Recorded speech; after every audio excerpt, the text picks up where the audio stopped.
Welcome back. Opposition کی ایک اور توانا آواز جسے جمعیت علماء اسلام کی صورت میں مولانا فضل الرحمان صاحب اور ان کی جماعت بہت کھل کر بات کرتی ہے، وہ ان مذاکرات پر کافی خاموش نظر آتی ہے۔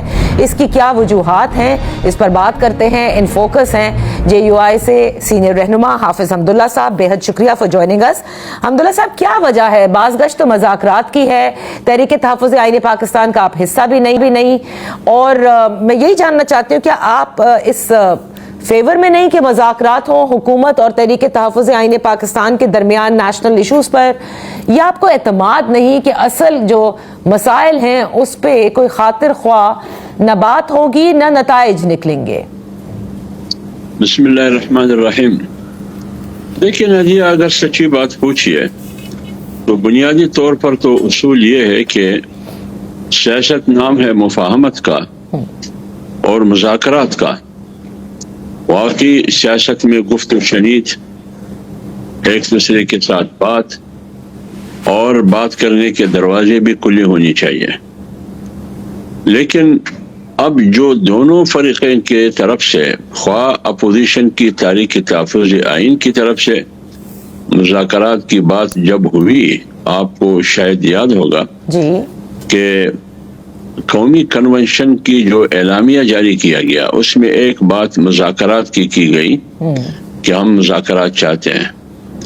تو وزیر اعظم کی طرف سے، شہباز شریف کی طرف سے اعلان ہوا کہ ہم مذاکرات کے لیے تیار ہیں۔ درست۔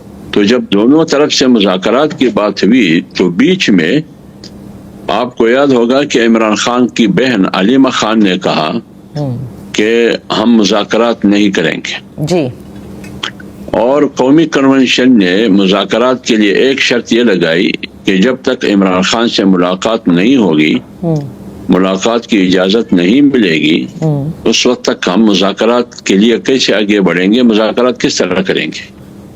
اب اس سچویشن میں، اس صورتحال میں کہ کنونشن کا بیانیہ کچھ ہو اور عمران خان صاحب کی جو لواحقین ہے، ان کے گھر کے اقربا ہے، ان کا بیانیہ کچھ اور ہو، اور بیچ میں شرائط بھی ہو، حکومت کی طرف سے بھی شرائط اور اپوزیشن کی طرف سے بھی شرائط۔ بنیادی بات یہ ہے کہ مجھے بذات خود اس مذاکرات میں سنجیدگی نظر نہیں آ رہی ہے۔ اور کس جانب سے نہیں نظر آ رہی آپ کو؟ کس جانب سے یہ سنجیدگی نظر نہیں آ رہی؟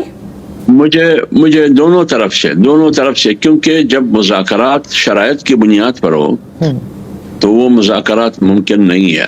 اچھا، لیکن مصطفیٰ نواز کھوکھر صاحب نے یہ کہا کہ ہم نے کوئی شرائط نہیں رکھے، جیسے ہی وزیر اعظم نے یہ پیشکش کی ہے ہم نے ویلکم کیا ہے، اور ہم تمام براڈر نیشنل ایشوز کے اوپر بات کرنے کو تیار ہیں۔ تو انہوں نے عمران خان سے ملاقات کو شرط نہیں کہا ہے۔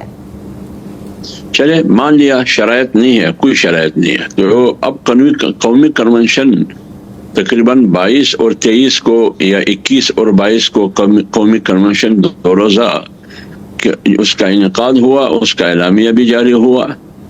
تو آج تاریخ آپ خود دیکھیے، آج 2 جنوری ہے جی، 2 ہفتے تقریباً گزر گئے۔ تو پھر حکومت کی طرف سے کیا رکاوٹ ہے کہ اپوزیشن مذاکرات کرنے کے لیے تیار ہے؟ تحفظ آئین کی صورت میں پہلے تو یہ کہا جاتا تھا، حکومت کی طرف سے یہ بات کی جاتی تھی کہ اپوزیشن کی جماعتیں بات کرنے کے لیے تیار نہیں ہے، وہ مزاحمت پر یقین رکھتے ہیں۔ لیکن ابھی جب انہوں نے مذاکرات کی پیشکش کی اور وزیر اعظم کی طرف سے بھی مذاکرات کرنے کا عندیہ دیا گیا، تو پھر دیر کس بات کی ہے؟ رکاوٹ کہاں ہے؟ کیوں مذاکرات نہیں ہو رہی؟ اچھا، تو پھر اس لیے میں کہہ رہا ہوں کہ اس صورتحال میں جمعیت علماء اسلام یا جمعیت علماء اسلام کی قیادت مولانا فضل الرحمان صاحب کیا کہہ سکتے ہیں؟ وہ یہی کہہ سکتے ہیں کہ مذاکرات کے حق میں ہم ہیں، اور موجودہ حالات کا تقاضا بھی یہی ہے کہ مذاکرات ہو۔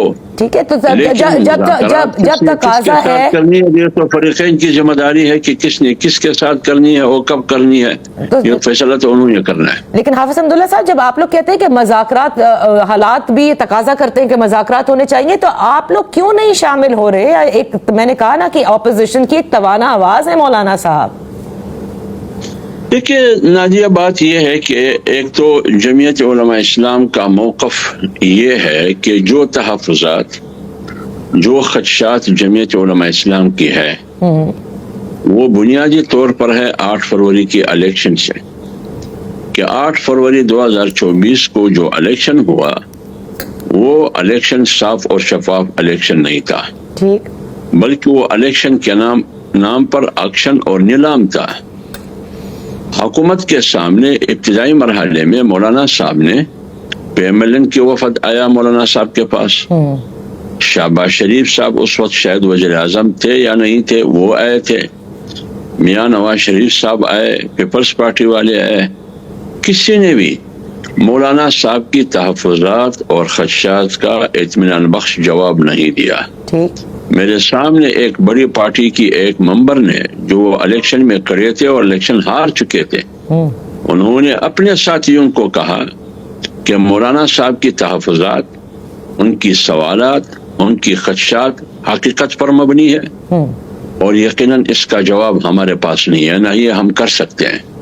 تو لہٰذا 8 فروری کے الیکشن میں تمام ادارے مفلوج ہو چکے ہیں، زمین بوس ہو چکے ہیں۔ اوکے، اب اس صورتحال میں میرے اعتراضات کا ازالہ نہ شہباز شریف کر سکتا ہے، نہ آج کے عدالتوں پر وہ اطمینان ہے جو ہم کر سکے کہ عدالت ایسا فیصلہ دے گا کہ میرے تحفظات اور خدشات کا ازالہ کرے گا۔ اس لیے جمعیت علماء اسلام کا موقف واضح ہے کہ اس ملک میں صاف اور شفاف انتخابات کے انعقاد کے علاوہ دوسرا کوئی راستہ نہیں ہے، اچھا، اگر آپ اس ملک میں اسٹیبلٹی چاہتے ہیں۔ تو حکومت یہ کہہ رہی ہے کہ ہم 2024 کے الیکشن پہ بات نہیں کریں گے، کیونکہ 24 پہ ہوئی تو 18 پر بھی بات ہوگی اور اس طرح سے یہ پینڈوراز باکس کھلتا جائے گا۔ لیکن انہوں نے کہا کہ آئیں انتخابی اصلاحات پر بات کرتے ہیں اور تمام جماعتیں مل کر بات کریں۔ اسی لیے میں جاننا چاہتی ہوں کہ آپ سمجھتے ہیں کہ مولانا فضل الرحمان صاحب اگر لیڈر آف دی اپوزیشن بن جائیں، یعنی اگر اپوزیشن کی جماعتیں ان پر یہ اعتماد کر کے ان کو بنا دے، تو پھر کیا JUI اپنا کردار زیادہ ادا کرے گی؟ ایک عرض یہ ہے کہ مولانا صاحب اپوزیشن لیڈر بنیں گے یا نہیں بنیں گے، اور اپوزیشن کی تمام جماعتیں اس بات پر اتفاق کرے گی کہ مولانا صاحب اپوزیشن لیڈر ہو یا نہیں کرے گی۔ اور مولانا صاحب چاہتے ہیں بننا؟ نہیں، میں عرض کر رہا ہوں، یہ تو بات کی بات ہے، اور جب اپوزیشن جماعتیں فرض کرے ایک بات پر متفق ہو جائے کہ مولانا صاحب کو اپوزیشن لیڈر بنائیں گے، پھر مولانا صاحب فیصلہ کریں گے پارٹی سے مشاورت کے بعد کہ کیا میں نے یہ ذمہ داری قبول کرنی ہے یا نہیں قبول کرنی۔ یہ تو اس وقت بات ہے جب یہ صورتحال سامنے آ جائے۔ لیکن اکثریتی پارٹی PTI کی بڑی پارٹی، اس کی اکثریت نے محمود خان اچکزئی کو ایز اے اپوزیشن لیڈر نامزد کیا ہے، تو پھر اس کا نوٹیفیکیشن کیوں نہیں ہوتا؟ پہلے قوم یہ بتا دے کہ اس کا کیوں نہیں ہوتا۔ لہٰذا مولانا صاحب کا نہ ابھی تک فیصلہ ہے کہ میں اپوزیشن لیڈر بنوں گا، نہ ابھی تک مولانا صاحب کو اپوزیشن کی جماعتوں کی طرف سے کوئی پیشکش ہوئی ہے۔ صحیح، اگر پیشکش ہوگی ان کی طرف سے پھر مولانا صاحب اس کا جواب دے سکیں گے۔ میرے خیال میں اب نوبت نہیں آئی ہے۔ بہت بہت شکریہ حافظ حمداللہ صاحب for being with